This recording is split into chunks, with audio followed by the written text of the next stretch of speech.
منصور صاحب، یہ ہم دیکھ رہے ہیں کہ وہی صورتحال پیدا ہو گئی ہے جو پاک بھارت جنگ میں ہوئی تھی. جس طریقے سے بھارت نے پاکستان پر جنگ مسلط کی، اسی طرح سے ہم دیکھ رہے ہیں کہ اسرائیل نے اب ایران کے اوپر جنگ مسلط کی ہے، انیشیٹ کیا ہے وار کو. اور رات گئے تہران میں ریزیڈینشیل ایریاز پہ ٹارگیٹڈ اٹیکس کیے گئے اسرائیل کی جانب سے، معصوم سویلینز کو نشانہ بنایا گیا. ترجمان سربراہ ایرانی فوج کے مطابق اب اسرائیل کے ساتھ ساتھ امریکہ کو بھی بھاری قیمت چکانا پڑے گی. میں آپ سے یہ جاننا چاہتا ہوں کہ ابھی تک ایٹ دس پوائنٹ یہ چیز تو بہت کلیئر ہے کہ ایران جو ہے وہ بھرپور طریقے سے جوابی کارروائی کرے گا اسرائیل کی، اگر ہم بات کریں تو. لیکن اگر ایران امریکہ کے خلاف بھی کارروائی کرتا ہے، جوابی کارروائی، تو ایران اتنی سخت رکھتا ہے کہ ایٹ اے ٹائم اسرائیل اور ایران کے خلاف کارروائی کر سکے. دیکھیں، جہاں تک کہ دو محاذ کھولنے کا تعلق ہے تو میں سمجھتا ہوں یہ تو شاید ایران کے لیے جو لاجسٹکلی بھی پاسبل نہ ہو، لیکن اس وقت جو امیڈیٹ ٹارگٹ ہے میں سمجھتا ہوں جس کے نتیجے میں ایک انٹرنیشنل ڈپلومیسی کا ڈور ڈالا جا سکتا ہے یا اس کو ایکٹیویٹ کیا جا سکتا ہے، وہ خطے کے اندر جو امریکی اسٹریٹجک انٹرسٹ ہیں، بیسیکلی یہ وہی مقامات ہیں، یہ وہی پوزیشنز ہیں کہ جہاں سے آپ کو یاد ہوگا جب اسماعیل ہنیہ صاحب جو ہے ان کو شہید کیا گیا تھا تو ایران نے بڑا کیلکولیٹڈ لیکن تھوڑا ڈیلیڈ رد عمل دیا تھا، اور اس کے نتیجے میں ایک والی of barrage of missile and rocket جو ہے وہ یہاں سے فائر کیے گئے تھے ٹورڈز اسرائیل کے مختلف شہروں. تو وہ جن ملکوں سے یا جن علاقوں سے ان کو انٹرسپٹ کیا گیا تھا ان میں اردن کا مقام شامل ہے، عراق کا مقام شامل ہے، اور اسی طریقے سے کچھ ان آئیڈینٹیفائڈ لوکیشنز بھی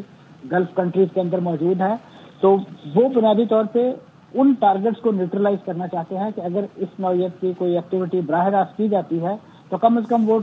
وہ میزائل جو ہیں وہ رستے میں انٹرسپٹ نہ ہوں، ان کو ان کے منزل مقصود تک پہنچانے کے لیے ان کو سیف رستہ مل سکے. تو اس صورت میں تو وہ ٹارگٹ کیے جا سکتے ہیں، لیکن ظاہر ہے امریکہ اگر اسے اپنے مفادات پر حملہ سمجھے گا تو میں سمجھتا ہوں یہ امریکہ کے ان بیانات کی نفی ہے کہ جو اس وقت ان کی پوری سیاسی قیادت دے رہی ہے، بشمول ان کے وزیر دفاع، ان کے وزیر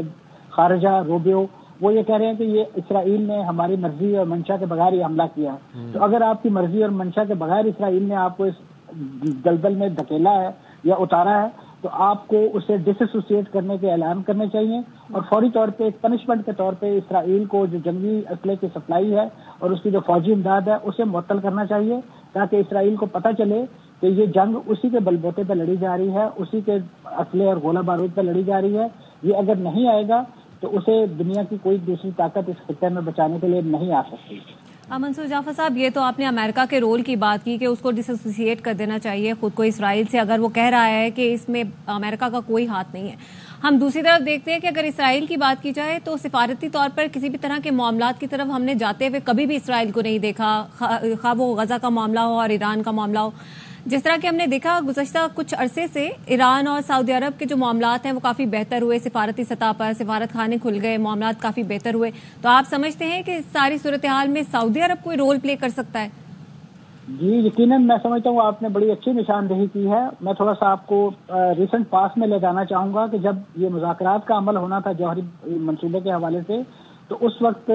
سعودی عرب کے جو وزیر دفاع ہیں وہ خصوصی پیغام لے کر جو شاہ ہیں سعودی عرب کے، ان کا پیغام لے کر ایران آئے اور ان کی ملاقات ہوئی یہاں پہ جو روحانی پیشوا ہے علی خامنائی ان کے ساتھ. اور پھر یہاں سے علی خامنائی کا ایک پیغام جو ہے وہ یو اے ای کے راستے جو ہے وہ سعودی عرب تک پہنچایا گیا اور امریکہ تک پہنچایا گیا کہ ایران کے ساتھ مذاکرات کیے جائیں. تو اب وہ جو ماضی میں ایران اور یہ جو گلف کنٹریز کی ایک کنفرنٹیشن شو کی جاتی تھی، اب اس میں بہت ایک ٹھہراؤ آ گیا ہے، بالخصوص جو چین کی رپروچمنٹ کے نتیجے میں جس طریقے سے سعودی عرب اور ایران جو ہے اپنے مختلف کنٹینشیس ایشوز کو چھوڑ کر جو ہے وہ قریب آئے، اور جیسے آپ نے اشارہ کیا کہ سفارت خانے کھل گئے، ڈپلومیٹک چینلز کھل گئے، مذاکرات کھل گئے. اور اسی طریقے سے اس پوری جنگ کے اندر جس طریقے سے آپ کو یاد ہوگا جب یہ حملہ کیا گیا جس میں اسماعیل ہنیہ شہید ہوئے، اس کے بعد جس طریقے سے اظہار یکجہتی کیا گیا، اور خاص طور پہ جو عرب لیگ کا اجلاس تھا سعودی عرب کے اندر ہونے والا، وہاں پہ ایک قرارداد کی صورت میں باقاعدہ مذمت کی گئی اس حملے کی. تو میں سمجھتا ہوں کہ اب وہ وقت نہیں ہے کہ ان ملکوں کو ایک دوسرے کے خلاف پچ کر کے یا ایک دوسرے کا مخالف شو کر کے اسرائیل اور امریکہ اپنے مفادات جو ہے یا مقاصد جو ہے وہ حاصل کر سکے، لیکن اب ضرورت اس امر کی ہے کہ یہ ملک اپنی ان ذمہ داریوں کو محسوس کریں اور ایک فالو اپ کال کے طور پر جو ہے وہ ایک انٹرنیشنل ڈپلومیسی فوری طور پہ ایکٹیویٹ کریں، کیونکہ صرف اور صرف ان کا یہ مشن ناکام نہیں ہوا جوہری توانائی کا، بلکہ سعودی عرب کا وہ مشن کہ جس کے نتیجے میں وہ فلسطین کی 2 ریاستی حل کے حوالے سے جو کوششیں کر رہا ہے، اور جس میں 18 تاریخ کو نیو یارک میں فرانس کے ساتھ مل کے ایک انٹرنیشنل کانفرنس منعقد کی جانی تھی، اسرائیل کے اس حملے نے اس کانفرنس کو بھی ایک لحاظ سے ٹورپیڈو کیا ہے، اس پر خود کش حملہ کیا ہے۔ تو یہ سعودی عرب کی ذمہ داری بنتی ہے اور فرانس کی، اور خاص طور پہ جو بھی ممالک اس فلسطینی ریاست کے قیام کے حق میں ہیں، کہ وہ اس مسئلے پر اس صورتحال کا